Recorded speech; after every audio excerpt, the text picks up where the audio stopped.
शुरू में चौक वाले बोर्ड पे पढ़ा रहा था, तो लोग कह रहे थे सर चौक वाले बोर्ड पे मत पढ़ाइए, इलेक्ट्रॉनिक बोर्ड पर पढ़ाइए। तो मैंने चौक बोर्ड से शिफ्ट किया इलेक्ट्रॉनिक बोर्ड पर। अब चौक बोर्ड पर जो सुंदर राइटिंग आती है वो इलेक्ट्रॉनिक बोर्ड पर नहीं आ सकती, क्योंकि वहां पे डिफ्लेक्ट करता है, लिखते समय पेन स्लिप करता है, तो राइटिंग की प्रॉब्लम शुरू हुई।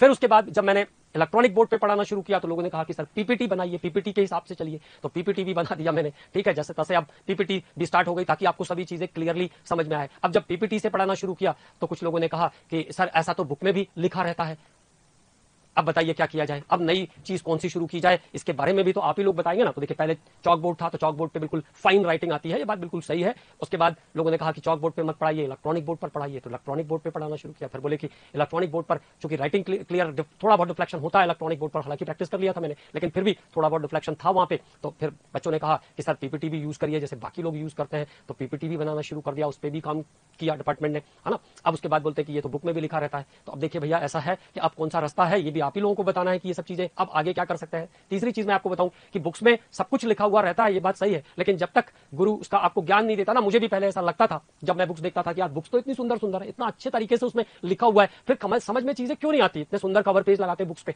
तो क्यों नहीं समझ में आता है। तो फिर फाइनली बहुत सोच विचार करने के बाद मुझे समझ में आया कि नॉलेज के लिए ऐसा क्राइटेरिया है कि जब तक कोई आपको समझाएगा नहीं, जब तक आपको कोई बताएगा नहीं, तब तक वो चीजें हमें क्लियरली समझ में नहीं आती है। तो अब इस तरीके से ध्यान रखना है इस चीज को कि सभी चीजें आपके पास अगर सुंदर राइटिंग में लिखा हुआ है तो आपको लिखने में आसानी होगी। बाकी मैं आपको समझा तो रही हूं सारी चीजें, और स्ट्रिक्टली ये ध्यान रखना है। देखिए इस चैप्टर में भी कुछ चीजें आगे पीछे किया है मैंने, उसका कारण ये है, आप बुक से मिलाओगे तो एकदम एज इट इज जैसे टॉपिक पैराग्राफ नहीं जा रहे हैं, उसका कारण ये कि चीजें आपको बहुत क्लियरली समझ में आए, आप आसानी से लिंक कर पाओ, आप सारे क्वेश्चन कर पाओ, इसलिए चीजों को मैं अपने अकॉर्डिंग इसको लिंक करता हूं चीजों को, है ना। तो चलिए एक बार फिर से डी ऑर्बिटल के बारे में बात करते हैं। तो डी ऑर्बिटल